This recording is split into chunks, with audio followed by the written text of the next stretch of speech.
Chapter 27. Seem to work for the interests of others while furthering your own. The alliance strategy. The best way to advance your cause with the minimum of effort and bloodshed is to create a constantly shifting network of alliances, getting others to compensate for your deficiencies, do your dirty work, fight your wars, spend energy pulling you forward. The art is in choosing those allies who fit the needs of the moment and fill the gaps in your power. Give them gifts, offer them friendship, help them in time of need, all to blind them to reality and put them under subtle obligation to you. At the same time, work to sow dissension in the alliance of others, weakening your enemies by isolating them. While forming convenient coalitions, keep yourself free of negative entanglements. The perfect ally. In 1467, Charles, the 34-year-old Count of Charolais, received the news he had secretly longed for. His father, the Duke of Burgundy, known as Philip the Good, had died, making Charles the new duke. Father and son had clashed over the years. Philip was patient and practical, and during his reign had slowly managed to expand Burgundy's already impressive holdings. Charles was more ambitious and more warlike. The empire he inherited was immense, including Flanders, Holland, Zeeland, and Luxembourg to the north of present-day France, and the important Duchy of Burgundy itself in northeastern France. Now, as Duke, Charles had the power and resources at his command to realize his dreams of conquest into Germany and beyond. Two obstacles stood in his path. First was the independent Swiss cantons to Burgundy's east. Charles would have to incorporate this territory by force before moving into southern Germany. The Swiss were fierce warriors who would not take kindly to any invasion. But in the end, they could hardly match the size and power of the Duke's army. The second obstacle was King Louis XI of France, Charles's cousin and arch rival since childhood. France then was still a feudal state, composed of several duchies like Burgundy, whose dukes owed allegiance to the king. But these duchies were in fact independent powers and could form their own league if the king dared provoke them. Burgundy was the most powerful duchy of them all, and everyone knew Louis dreamed of swallowing it up and making France a united power. Charles, however, felt confident that he could best his older cousin in both diplomacy and warfare. After all, Louis was weak, even a little soft in the head. How else to explain his strange infatuation with the Swiss cantons? Almost from the beginning of his reign, Louis had courted them assiduously, treating them almost like equals to France. There were many more powerful states he could have allied himself with to increase France's power, but he seemed obsessed with the Swiss. Perhaps he felt an affinity to their simple lifestyle. For a king, he himself had rather peasant tastes. Louis also had an aversion toward warfare, preferring to buy peace, even at a high price, than to fund an army. It was imperative that Charles strike now, before Louis wised up and started acting more like a king. Charles formed a plan to realize his ambitions, and then some. He would first move into Alsace, between France and Germany, and swallow up the weak kingdoms in the area. Then he would form an alliance with the great warrior king of England, Edward IV, whom he would persuade to land a large army at Calais. His own army would link up with the English at Rheims, in central France, where Edward would be crowned the country's new king. The Duke and Edward would easily dispose of Louis's weak army. The Duke could then march east across the Swiss cantons, while Edward would march south. Together, they would form the dominant power in Europe. By 1474, everything was in place. Edward had signed on to the plan. The Duke began by marching on the Upper Rhine. But just as he began his maneuvers, he learned that a large Swiss army had invaded his home territory of Burgundy. This army was funded by Louis XI himself. By this action, Louis and the Swiss were clearly sending a warning to the Duke that they would not look kindly on any future invasion of the cantons. But Charles had enough forces in Burgundy to drive the Swiss out. He was not a man to provoke in such a way. Both parties would more than pay for their rash invasion. In the summer of 1475, the English army, the largest yet assembled for an invasion of France, landed at Calais under the personal leadership of Edward IV. Charles went to meet Edward to finalize their plans and toast their imminent conquests. He then quickly returned to his own troops, which were marching through Lorraine in preparation for the great link-up with the English forces at Reims. Suddenly, some disturbing news reached Charles in the field. His spies at the French court reported that Louis had opened up secret negotiations with Edward. Apparently, Louis had persuaded the English king that Charles was using him and could not be trusted. Knowing that England's finances were weak, Louis had offered generous terms of peace, amounting to a large annual pension paid directly to the king and his court. He had entertained the English with great feasts of food and ale. And then, to the Duke's utter disgust and amazement, Edward fell for it, signed the treaty, and took his forces home. The Duke had barely had time to get over this bitter news when Louis suddenly sent him envoys to broker a long-term truce between France and Burgundy. This was typical of the king. Everything he did was inconsistent and contradictory. What was he thinking? Signing the truce would mean the Duke could now confidently march against the Swiss, knowing that France would not interfere. Perhaps the king was guided by his great fear of war? Charles happily approved the truce. The Swiss were outraged. Louis had been their friend, and now, at the moment of imminent peril, he had abandoned them. But the Swiss were used to fighting on their own. They would simply have to mobilize every man available.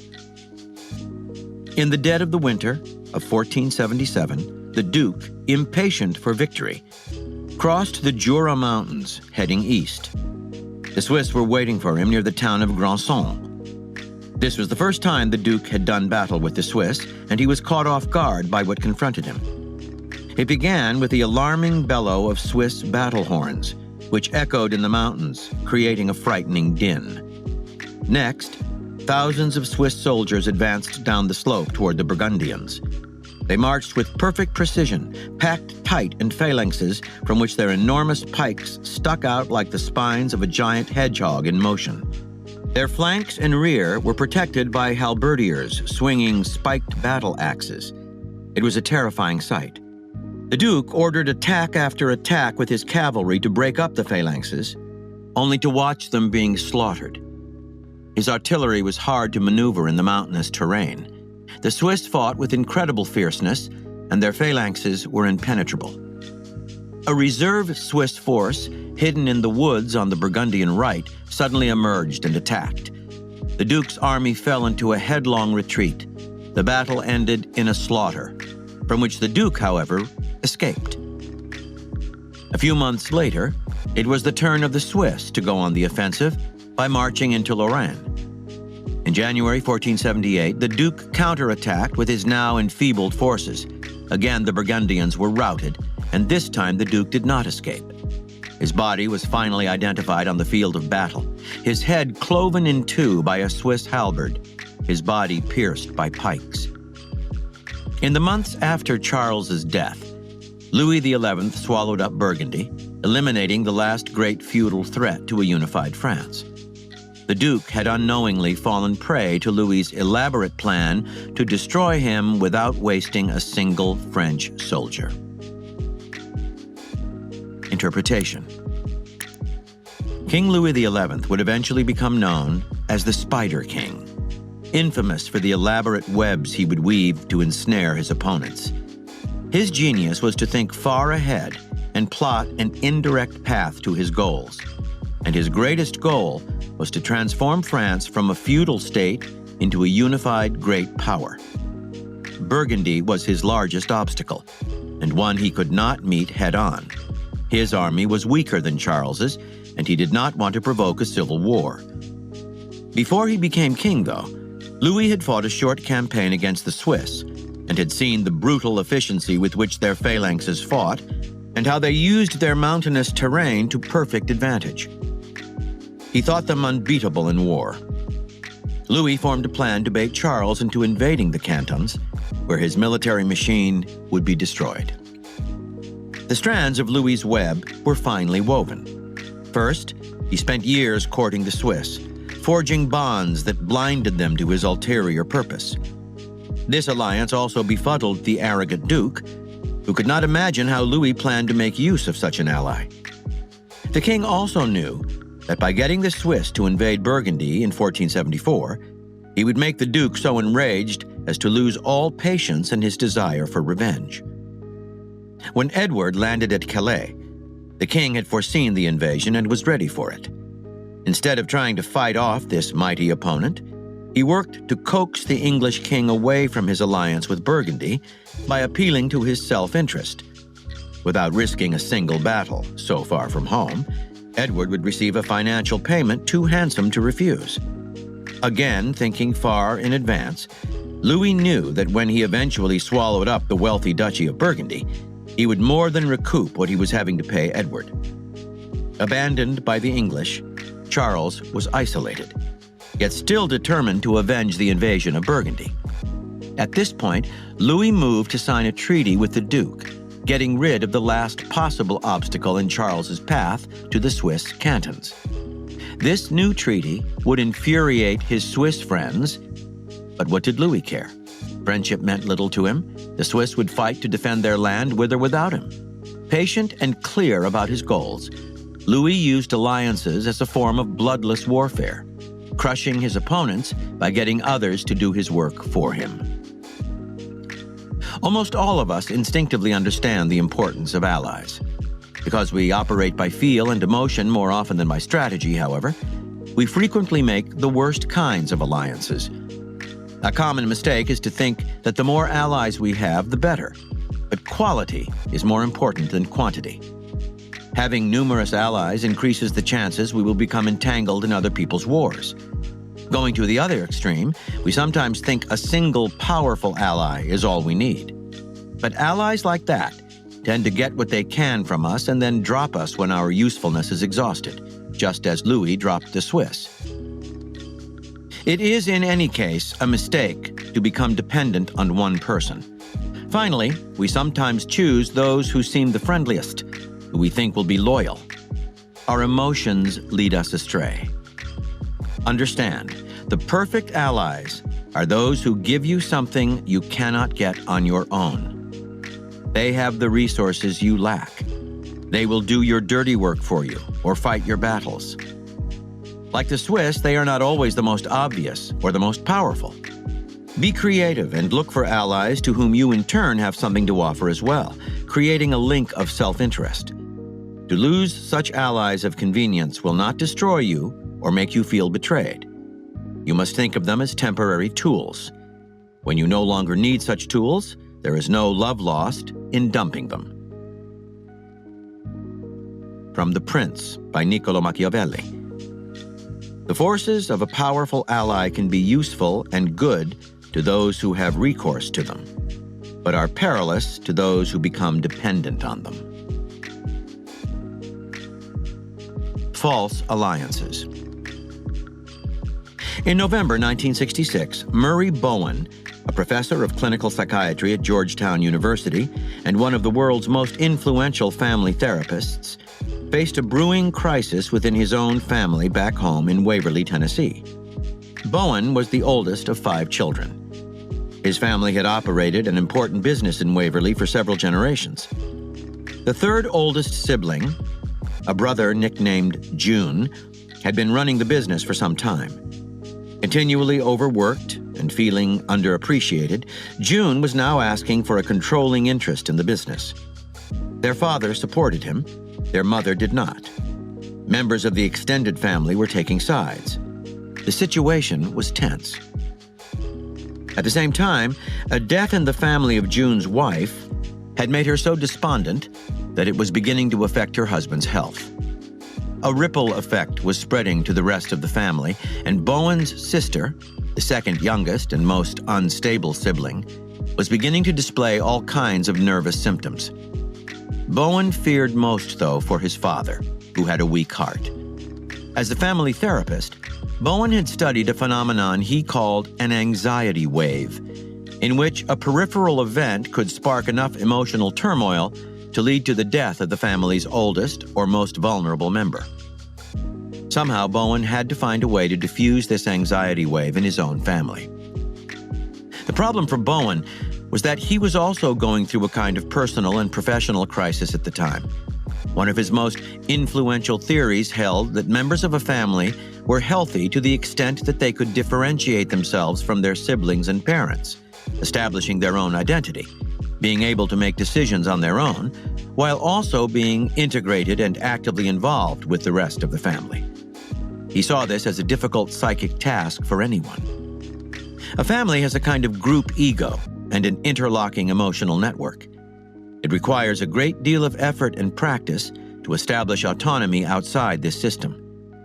Yet doing so, Bowen believed, though crucial for everyone, was also professionally necessary for family therapists who could not properly help others if they had been unable to differentiate themselves from their own families.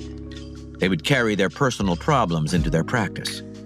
And indeed, here was Professor Bowen, a man in his early 50s who had worked for years on his relationship to his family, but who found himself sucked into the group dynamic, regressing emotionally, unable to think straight, every time he went home to Tennessee. That made him feel profoundly frustrated and depressed. The time had come, he decided, to attempt a radical, personal experiment on his next visit home. In late January 1967, June Bowen received a lengthy letter from his brother Murray. The two men had not written to each other for some time. In fact, June resented his brother and had avoided personal encounters with him for several years, for he felt that their mother always took Murray's side, even though it was June who was running the business. In the letter, Murray passed on many gossipy stories about June that family members had told him over the years, always careful to add that Murray had better not let his sensitive brother hear them. Murray said he was tired of these stories and of being told how to manage his brother. It would be better, he thought, to communicate with June directly. He ended the letter by saying it would be unnecessary for the two of them to see each other on his next visit home, since he had told him everything he wanted to say. He signed the letter, "Your meddlesome brother." The more June thought about this letter, the angrier it made him. Murray had deliberately churned up division between June and his family. Then, a few days later, the two men's younger sister also received a letter from Murray, saying he had heard about her emotional distress and had written asking June to take care of her until he got home. He signed the letter, "Your worried brother." This letter was as upsetting to the sister as June's letter had been to him. She was tired of people treating her as if she were sick. That only made her more anxious than she already was. After another short interval, Murray sent a third letter, this time to his mother. He mentioned the letters he had written to the others. He was trying to diffuse the family crisis, he said, by attracting all attention to himself. He wrote that he had wanted to get his brother all roiled up and that he had the material to push even more buttons if necessary. But, he warned, it is never wise to share intelligence with the enemy, so his mother should keep all this to herself. He signed the letter, "Your strategic son." Thinking he had lost his mind, his mother burned the letter. News of these letters passed quickly through the family, stirring up a hornet's nest of accusations, concerns, and anxieties. Everyone was in a tizzy about them, but June was the center of the storm. He showed Murray's letter to his mother, whom it greatly disturbed. June promised that on Murray's imminent visit home, he would not only not avoid him, but would confront him and really let him have it. Murray arrived in Waverly in early February. On the second night of his visit, at a dinner at his sister's, June showed up with his wife. The brother's father and mother were also present. The encounter lasted some 2 hours. Its main participants, Murray, June, and their mother.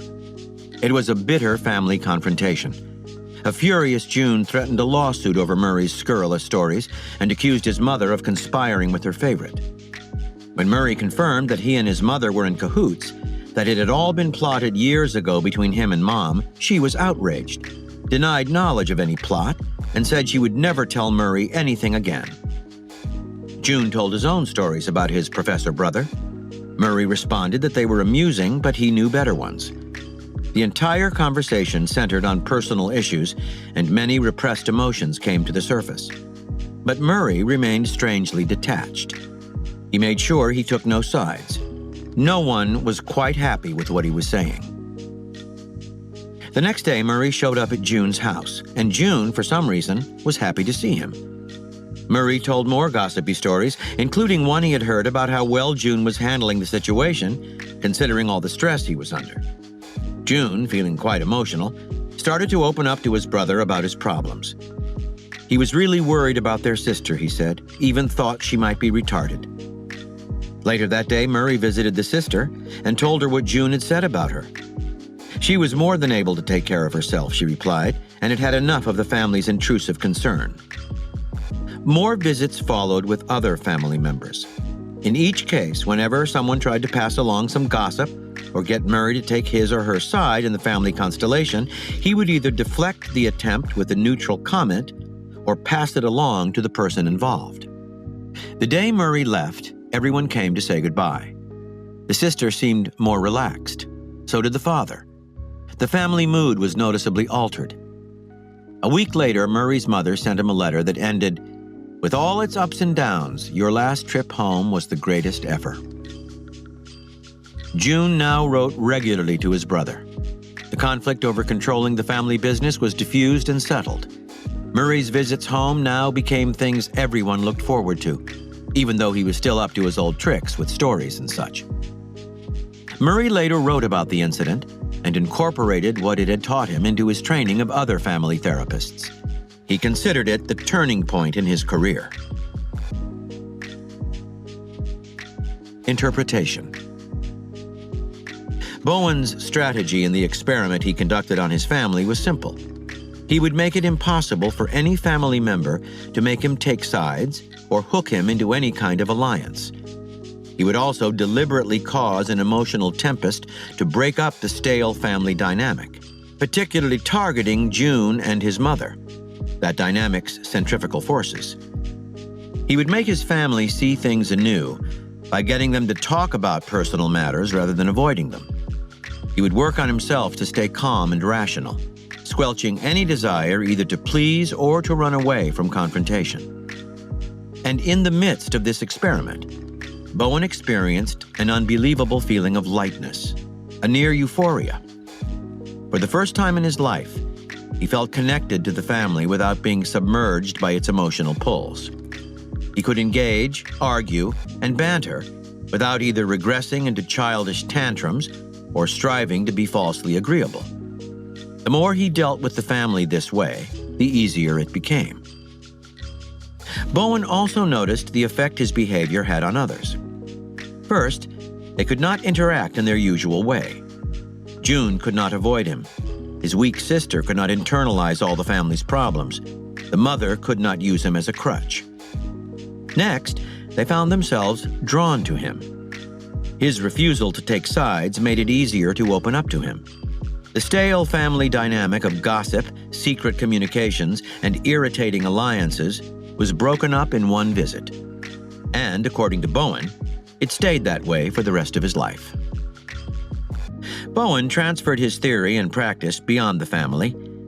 He thought about his workplace, which had a family-like group ego and emotional system that infected him every time he was there. People would pull him into alliances, criticize absent colleagues, make it impossible for him to stay detached. Avoiding these conversations solved nothing. It meant he was still affected by the group dynamic, just unable to deal with it. Listening patiently to people's gossip while wishing they would stop was equally frustrating. Bowen had to take some kind of action to disrupt the dynamic, and he found he could apply the same tactics he had used on his family to great success. He purposefully stirred things up while staying free of alliances. And, as with his family, he noticed the tremendous power his autonomy gave him in the group. No one can get far in life without allies. The trick, however, is to recognize the difference between false allies and real ones. A false alliance is created out of an immediate emotional need. It requires that you give up something essential about yourself and makes it impossible for you to make your own decisions. A true alliance is formed out of mutual self-interest, each side supplying what the other cannot get alone. It does not require you to fuse your own identity with that of a group or pay attention to everyone else's emotional needs. It allows you autonomy. Throughout your life, you will find yourself in groups that demand fusion, forcing you into all kinds of false alliances that command your emotions. You must find a way to the position of strength and power, able to interact and engage with people while staying autonomous.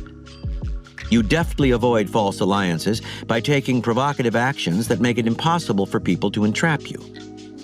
You shake up the dynamic as much as possible, targeting the troublemakers and controllers. Once you are in a position where you are able to stay rational within the group, you can seem to join an alliance without worrying about your emotions running away with you. And you will find that as the person who is simultaneously autonomous and part of the group, you will become a center of gravity and attention. By Balthazar Gracian. Enter into action under the cover of helping another's interests, only to further your own in the end. This is the perfect stratagem and disguise for realizing your ambitions, for the advantages you seem to offer only serve as lures to influence the other person's will. They think their interests are being advanced, when in truth, they are opening the way for yours. Keys to warfare. To survive and advance at all in life, we find ourselves constantly having to use other people for some purpose, some need, to obtain resources we cannot get on our own, to give us protection of some sort, to compensate for a skill or talent we do not possess. As a description of human relationships, however, the word use has ugly connotations. And in any case, we always like to make our actions seem nobler than they are. We prefer to think of these interactions as relationships of assistance, partnering, friendship. This is not a matter of mere semantics. It is the source of a dangerous confusion that will harm you in the end. When you look for an ally, you have a need, an interest you want met. This is a practical, strategic matter upon which your success depends. If you allow emotions and appearances to infect the kinds of alliances you form, you are in danger. The art of forming alliances depends on your ability to separate friendship from need. The first step is to understand that all of us constantly use other people to help and advance ourselves. Bowen went so far as to use his own family in an experiment to solve a professional dilemma. There is no shame in this, no need to ever feel guilty. Nor should we take it personally when we realize that someone else is using us. Using people is a human and social necessity. Next, with this understanding in mind, you must learn to make these necessary alliances strategic ones, aligning yourself with people who can give you something you cannot get on your own.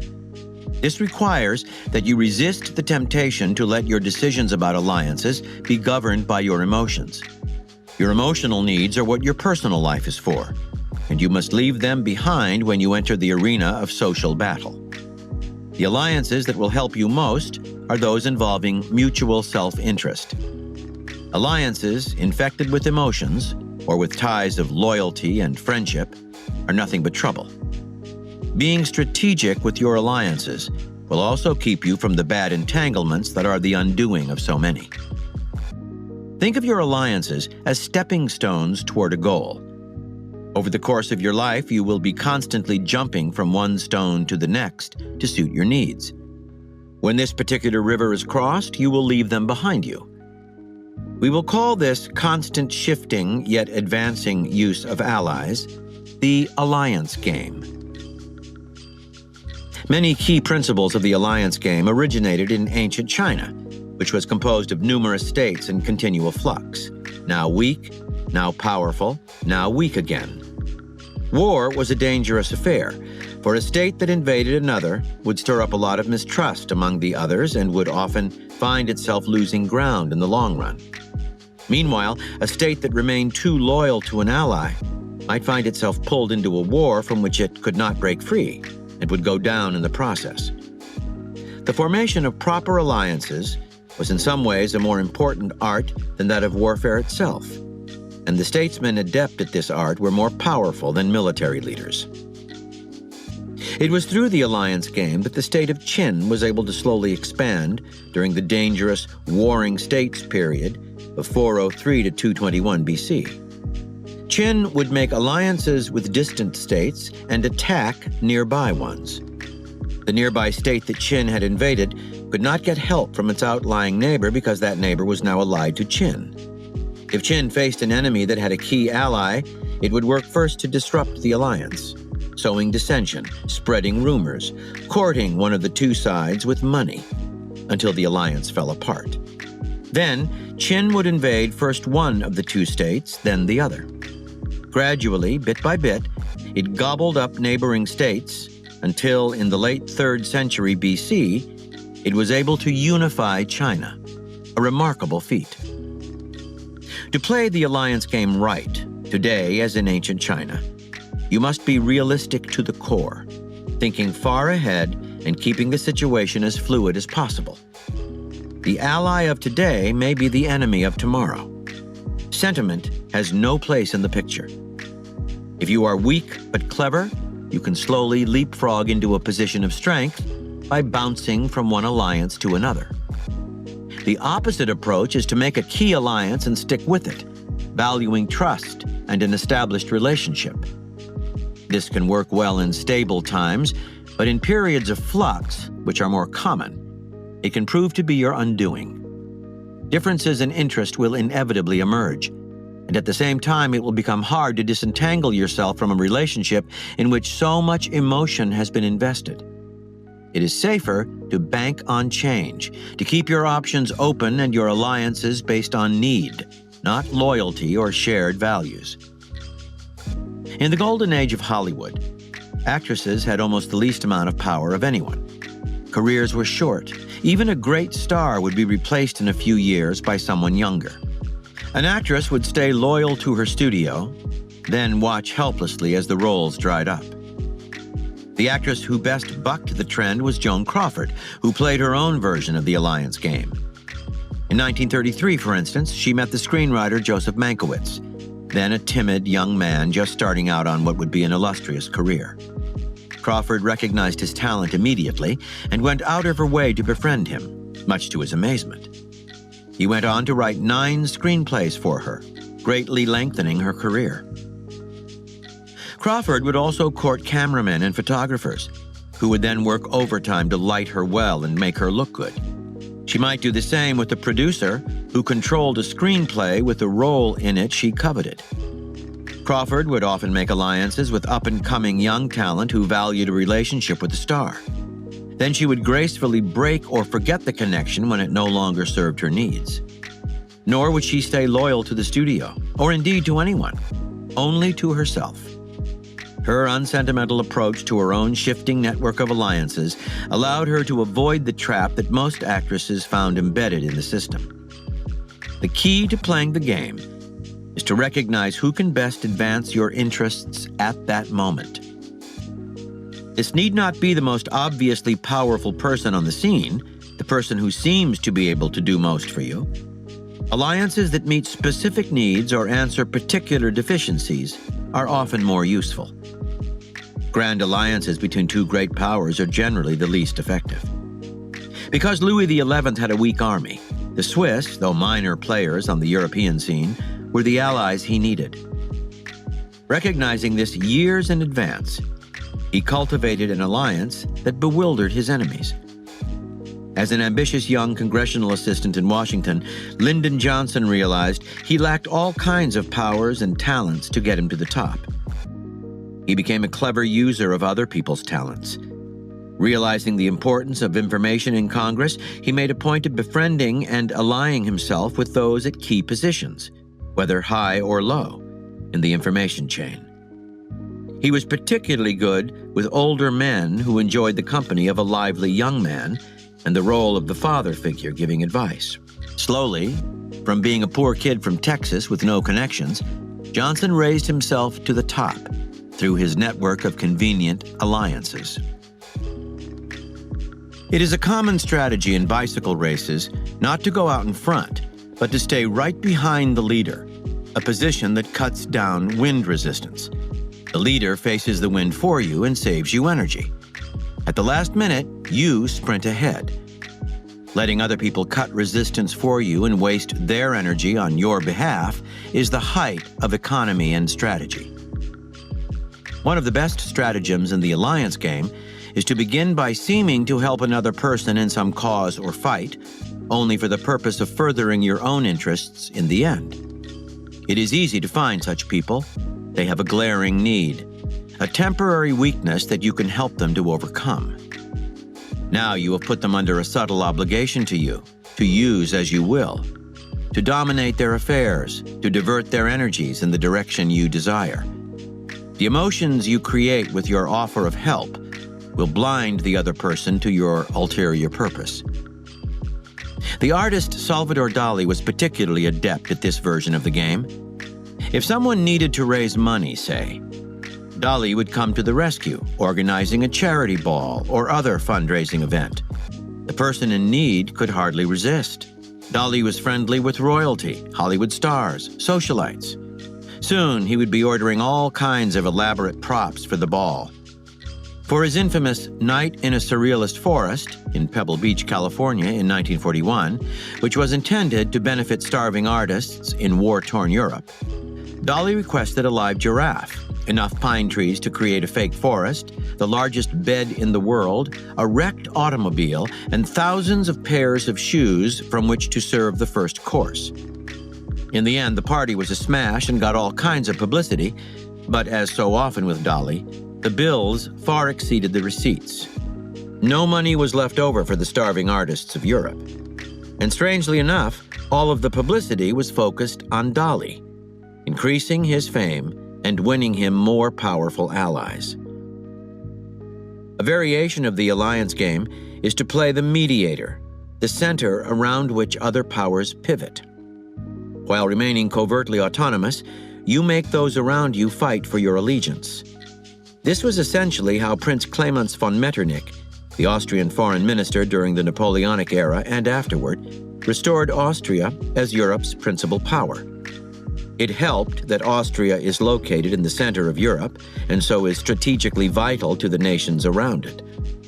Even during the reign of Napoleon, when Austria was at its weakest and Metternich had to cozy up to the French, he kept his country free of lasting entanglements. Without bonding Austria to France by any legal alliance, for example, he tied Napoleon to him emotionally by arranging for the emperor to marry into the Austrian royal family. Keeping all of the great powers, England, France, Russia, at arm's length, he made everything revolve around Austria, even though Austria itself was no longer a great military power. The brilliance of this variation is that merely by assuming a central position, you can wield tremendous power. For instance, you place yourself at a critical point in the information chain, giving you access to and control over it. Or you produce something other people depend on, giving you incredible leverage. Or you play the mediator everyone needs to resolve a dispute. Whatever it is, you can maintain power in this central position only by keeping yourself unentangled and courted by all. The moment you enter into any kind of lasting alliance, your power is greatly reduced. A key component of the alliance game is the ability to manipulate other people's alliances and even destroy them, sowing dissension among your opponents so that they fight among themselves. Breaking your enemy's alliances is as good as making alliances yourself.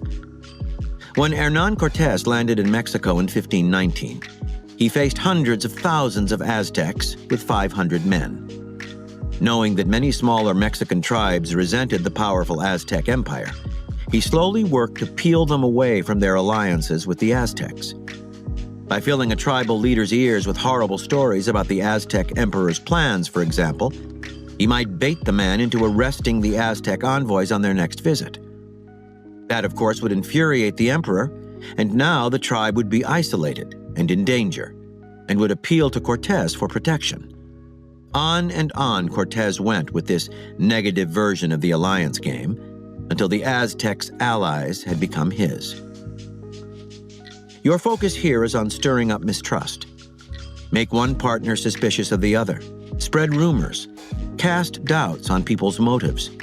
Be friendly to one ally to make the other jealous. Divide and conquer.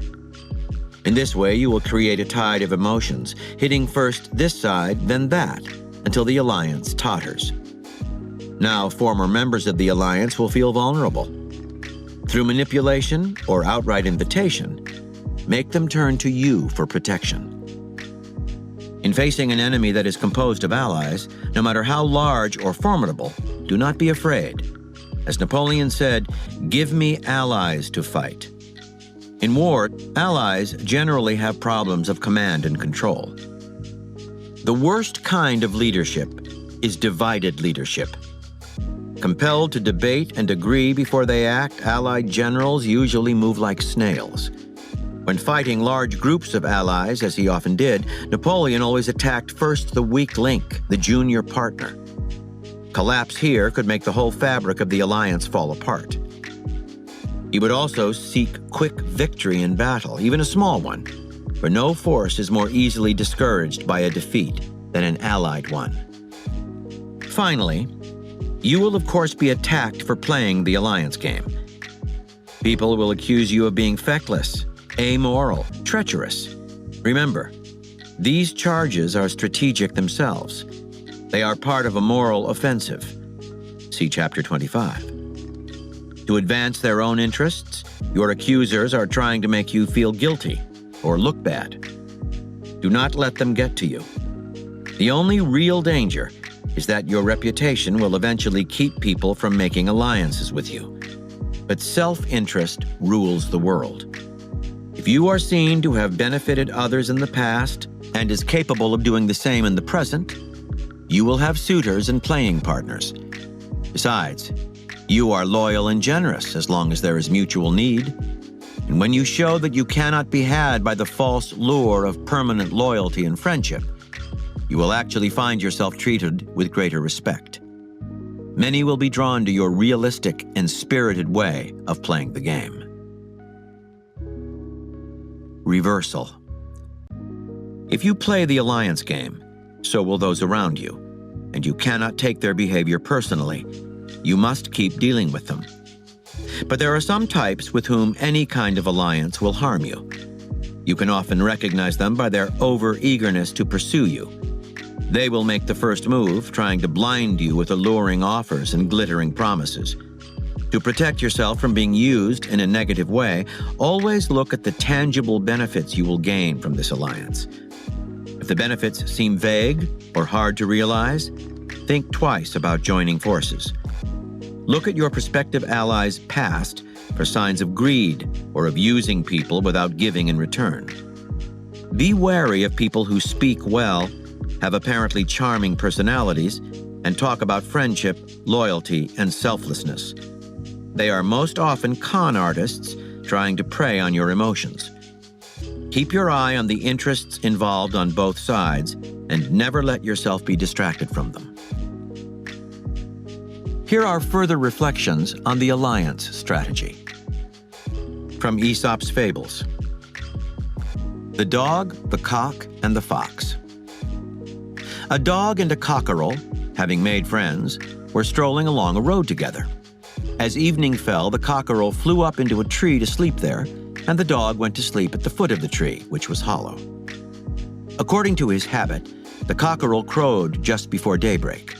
This alerted a fox nearby, who ran up to the tree and called up to the cockerel, "Do come down, sir, for I dearly wish to embrace a creature who could have such a beautiful voice as you."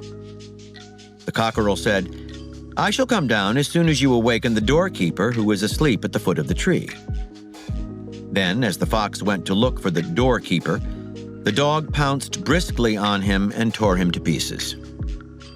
This fable teaches us that sensible men, when their enemies attack them, divert them to someone better able to defend them than they are themselves.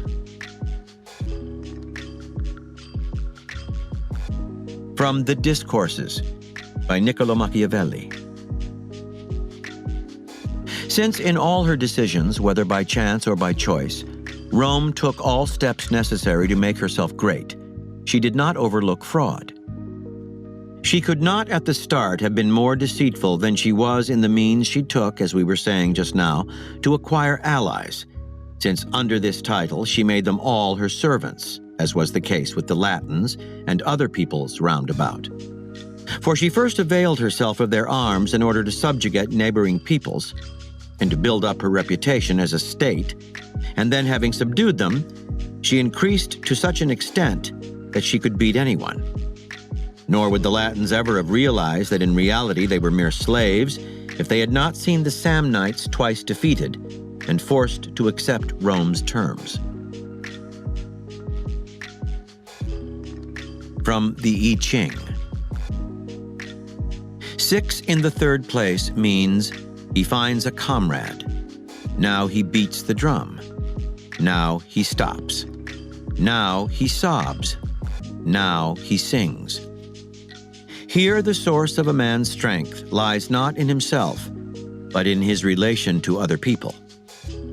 No matter how close to them he may be, if his center of gravity depends on them, he is inevitably tossed to and fro between joy and sorrow. Rejoicing to high heaven, then sad unto death. This is the fate of those who depend upon an inner accord with other persons whom they love.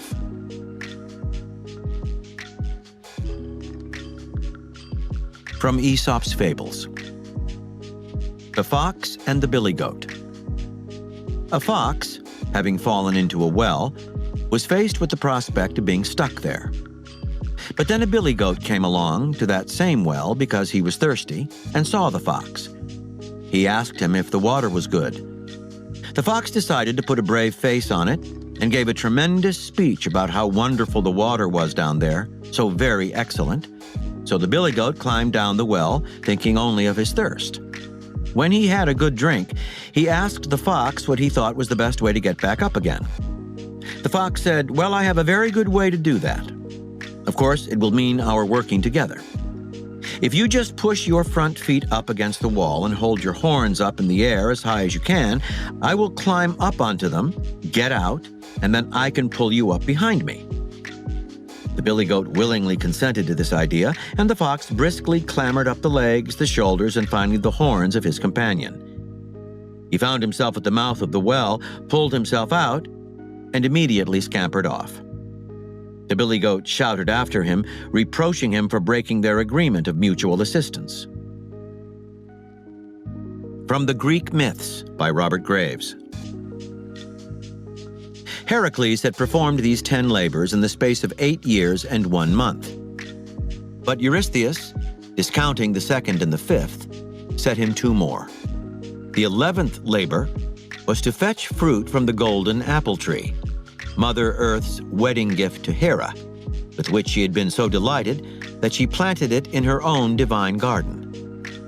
This garden lay on the slopes of Mount Atlas, where the panting chariot horses of the sun complete their journey, and where Atlas's sheep and cattle, 1,000 herds of each, wander over their undisputed pastures.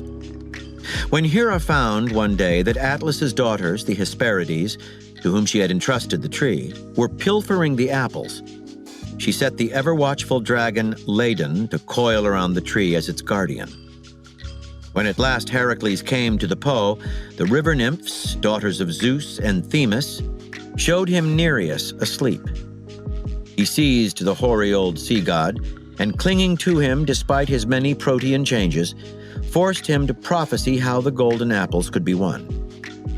Nereus had advised Heracles not to pluck the apples himself, but to employ Atlas as his agent, meanwhile relieving him of his fantastic burden. Therefore, on arriving at the garden of the Hesperides, he asked Atlas to do him this favor. Atlas would have undertaken almost any task for the sake of an hour's respite, but he feared Ladon, whom Heracles thereupon killed with an arrow shot over the garden wall. Heracles now bent his back to receive the weight of the celestial globe, and Atlas walked away, returning presently with 3 apples plucked by his daughters. He found the sense of freedom delicious. "I will take these apples to Eurystheus myself without fail," he said, "if you hold up the heavens for a few moments longer." Heracles pretended to agree, but having been warned by Nereus not to accept any such offer, begged Atlas to support the globe for only 1 moment more, while he put a pad on his head.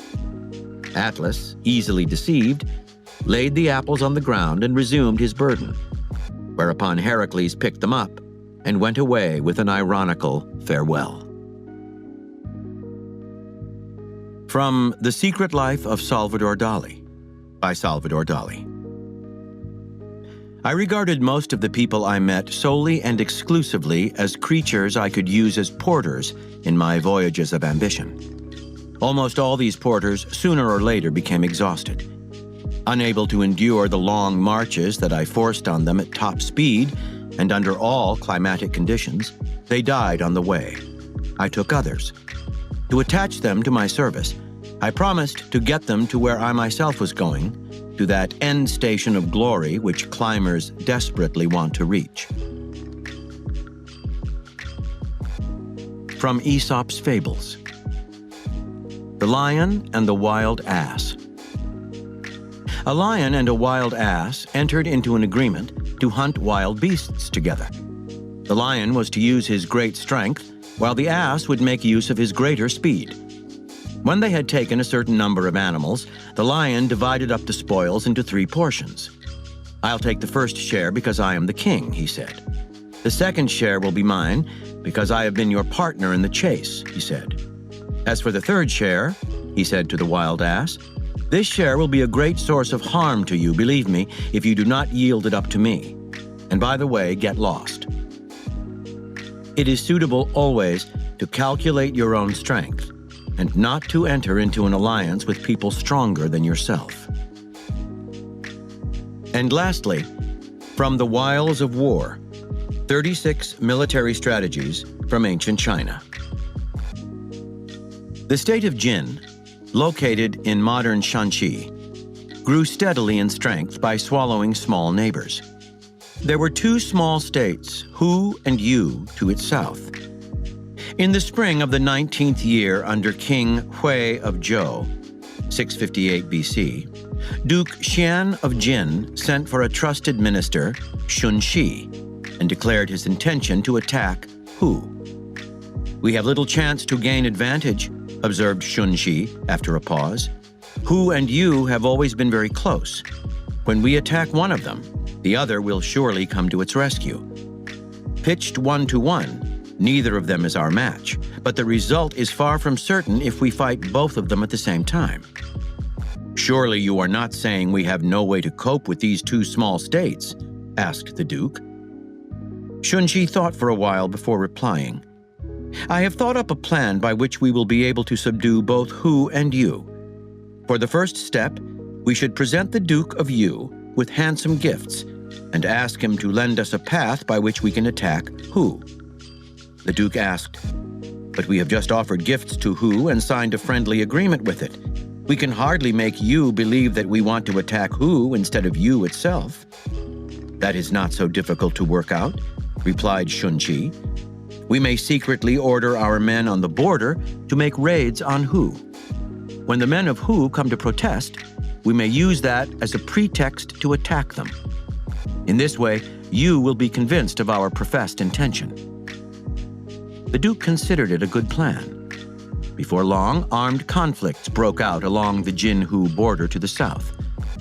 Thereupon the Duke asked, "Now we have good reason to convince Yu of our intention to attack Hu. But it will not lend the path to us unless it receives a good profit in return. So what shall we use to bribe the Duke of Yu?" Shunxi replied, "Though the Duke of Yu is known to be very greedy, he will not be moved unless our gifts are extremely precious. So why not offer him fine horses from Q and jade from Chuji?" The Duke looked reluctant. "But these are the best treasures I have. I can hardly bring myself to part with them." "I am not surprised by your doubts," said Shunxi. "Nevertheless, we are bound to subdue Hu now that it has lost the shield of Yu. After Hu is conquered, Yu will not be able to survive on its own. Therefore, when you send these gifts to the Duke of Yu, you are simply consigning the jade to your external mansion and the horses to your external stable. When Shunxi was ushered into the court of Yu and presented the gifts, the Duke of Yu's eyes bulged. "The men of Hu have repeatedly worked up disturbances along our border," said Shunxi. "To protect our people from the calamity of war, we have exerted the highest restraint and concluded a peace treaty with Hu. Nevertheless, the impudent Hu takes our restraint for weakness and is now creating new troubles by making invidious charges against us. Therefore, my lord was compelled to order a punitive expedition against Hu, and he dispatched me to ask your permission to let our troops pass through your land. This way, we can get around our border with Hu, where its defense is strong, and launch a surprise attack at its weak point. When we have defeated the men of Hu, we shall present you with splendid trophies to testify to our mutual alliance and friendship." That summer, the Jin troops attacked Hu by way of Yu. The Duke of Yu led a band of force in person to join in the expedition. They defeated the Hu army and captured Jiayang, one of Hu's 2 major cities. The Duke of Yu received his share of the booty and believed he had nothing to regret for. In autumn of the 22nd year, under King Hui of Zhou, 655 BC, the Duke of Jin again sent an envoy to borrow a path from Yu to Hu, and again the Duke of Yu gave his consent. In the 8th month, the Duke of Jin led 600 war chariots and proceeded by way of Yu to attack Hu. They laid siege to Shangyang, the capital of Hu. The city, after holding out for nearly 4 months, finally yielded. The Duke of Hu fled, and Hu as a feudal state was destroyed. On their way back, the Jin troops halted at Yu.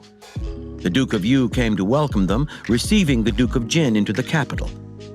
The Jin troops seized the chance to storm into the city. Taken totally off guard, the Yu army submitted with little resistance, and the Duke of Yu was taken prisoner.